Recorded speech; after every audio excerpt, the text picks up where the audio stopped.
성도 여러분 안녕하세요. 4월 22일 수요일 아침입니다. 우리 다 같이 찬송가 272장 함께 부르시고 난 다음에 말씀 나누도록 하겠습니다.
오늘 우리에게 주시는 말씀은 에스라 9장 1절부터 6절까지 말씀입니다.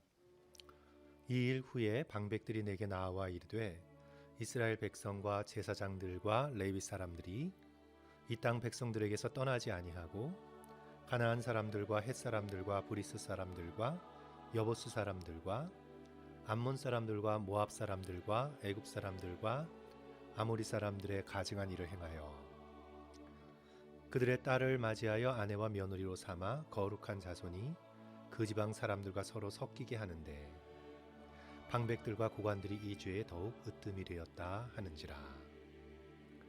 내가 이 일을 듣고 속옷과 겉옷을 찢고 머리털과 수염을 뜯으며 기가 막혀 앉으니 이에 이스라엘의 하나님의 말씀으로 말미암아 떠는 자가 사로잡혔던 이 사람들의 죄 때문에 다 내게로 모여오더라.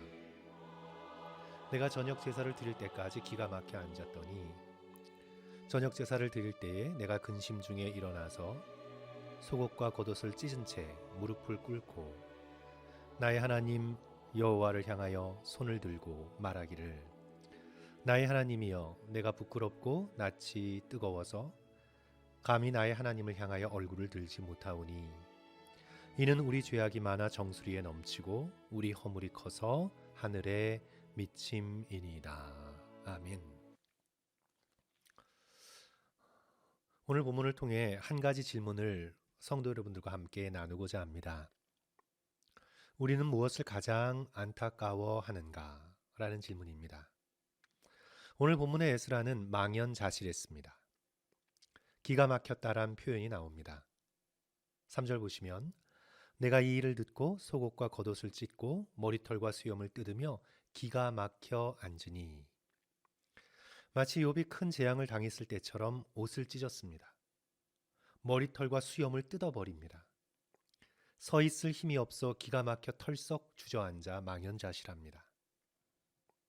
4절 중간에도 보시면 내가 저녁 제사 드릴 때까지 기가 막혀 앉으니 몇 시간 동안 이제 자세히 나와 있지는 않지만 한참 동안을 그렇게 앉아 있었던 것 같습니다. 하루를 마감하는 저녁 제사 드릴 때까지 그리고 속옷과 겉옷이 찢긴 채 무릎을 꿇고 두 손을 들고 이제 탄식하며 기도합니다. 6절 이하 15절까지 나오는 긴 회개의 기도이죠.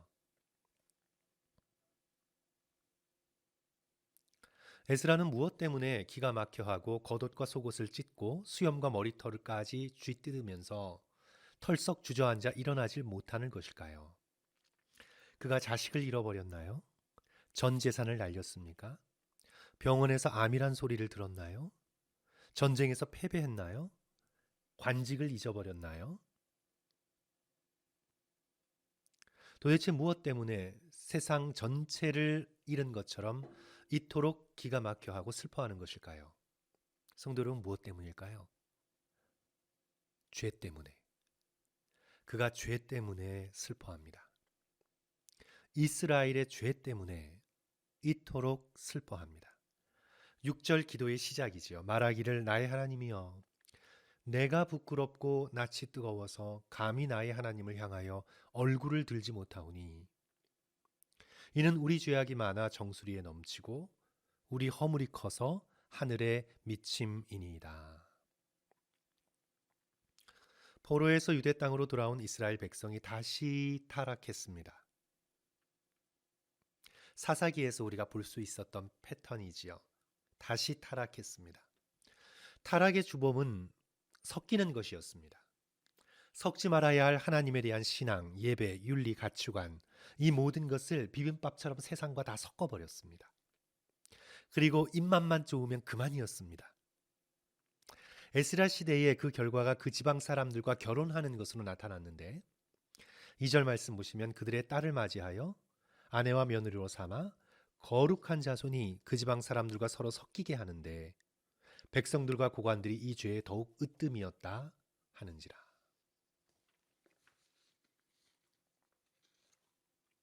고대의 결혼은 오늘날 우리의 결혼과 사뭇 다릅니다. 오늘날에는 결혼이 로맨스 중심이죠. 내가 뭔가 사랑을 느껴야 합니다. 적어도 개인의 호감이 있어야만 결혼이 가능합니다. 오늘날 결혼은 개인적이고 느낌 중심입니다. 하지만 고대의 결혼은 집안일이었습니다. 집안의 대를 잇고 집안의 명예와 재산을 지키는 것이 결혼의 목적이었습니다.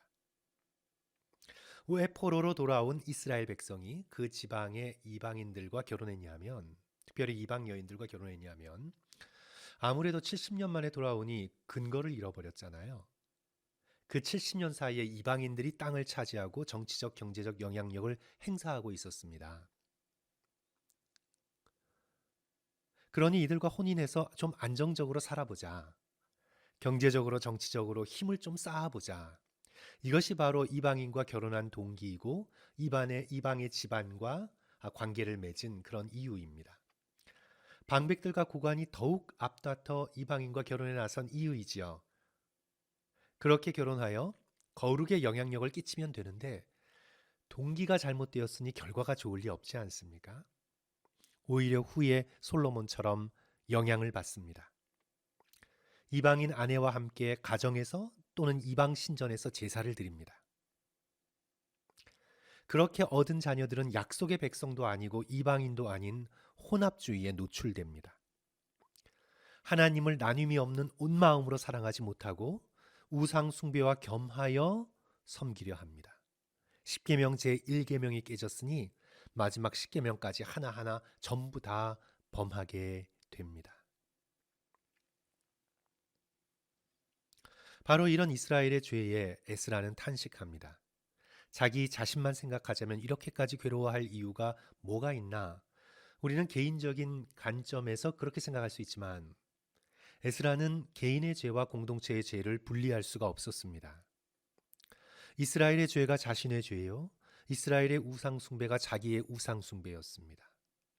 6절을 다시 주목해서 보십시오. 그들이 아니라 나. 그들의 죄가 아니라 우리의 죄입니다.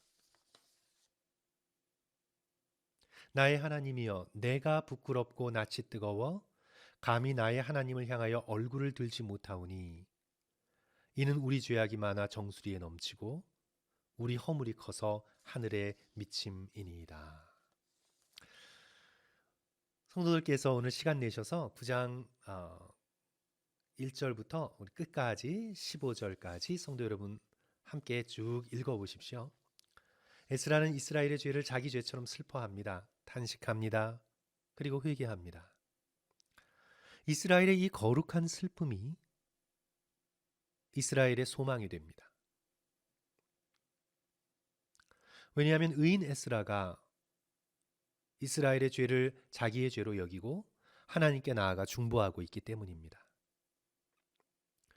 과거로는 마치 모세처럼, 미래로는 마치 오실 메시아 예수 그리스도처럼 백성들의 죄를 자기 등에 지고 나아가 하나님께 용서와 회복을 간구합니다.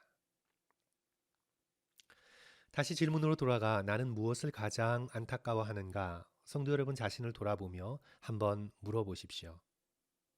영적인 실패, 하나님을 하나님으로 온전히 섬기지 못하는 사람들을 바라보며 안타까움과 슬픔이 나에게 있는가?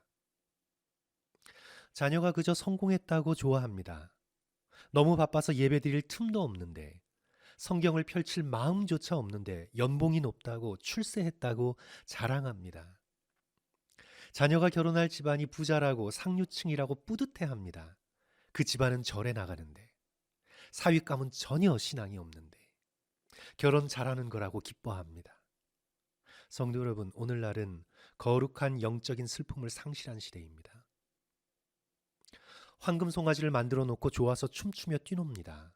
성공했다고, 출세했다고, 부자 되었다고. 하나님을 경외함이 마음에 없는데, 하나님은 자신의 삶 속에서 완전히 잊혀졌는데,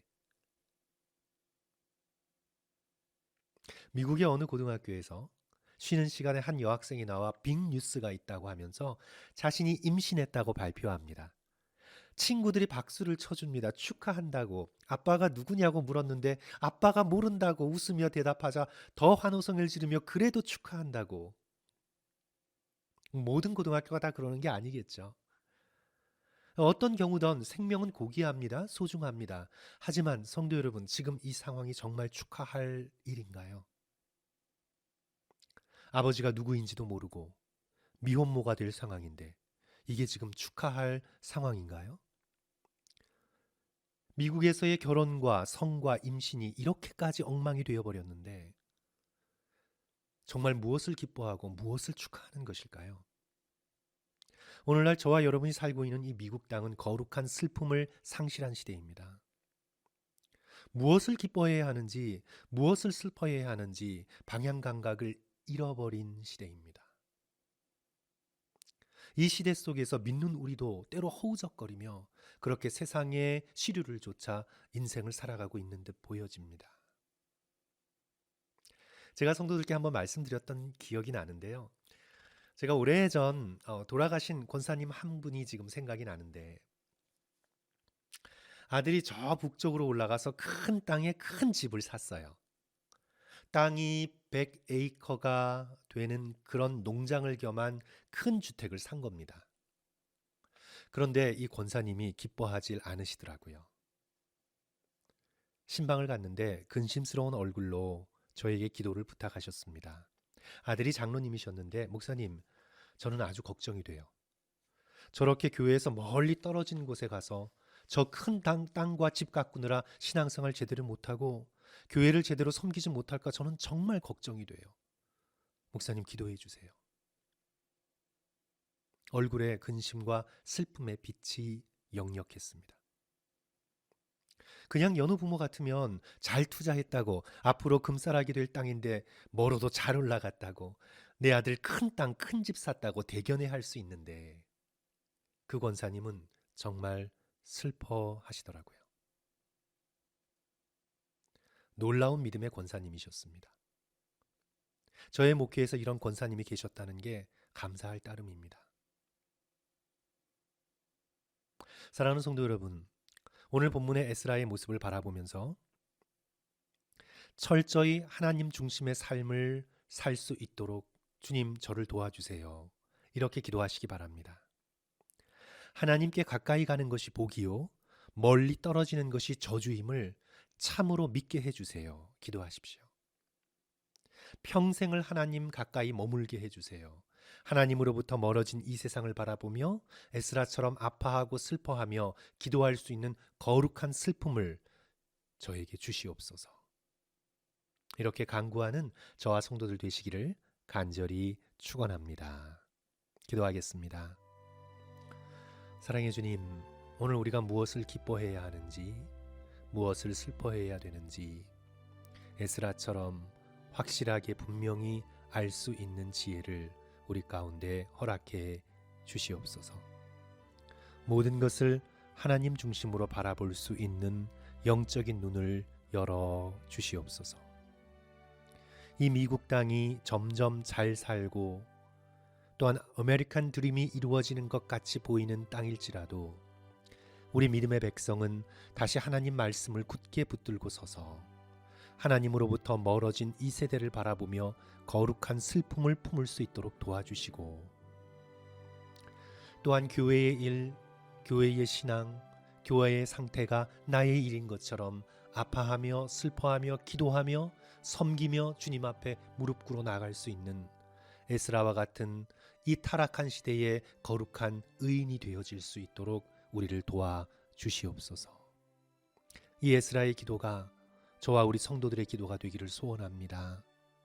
주님, 우리를 용서하여 주시고 우리에게 새 힘을 주시고 우리로 다시 한번 굳건하게 서서 하나님 중심의 신앙, 말씀 중심의 신앙으로 살아갈 수 있도록 우리 나성하님 교회가 그런 교회로 되어지도록 주여 도와 주시옵소서. 예수님 이름으로 기도합니다. 아멘.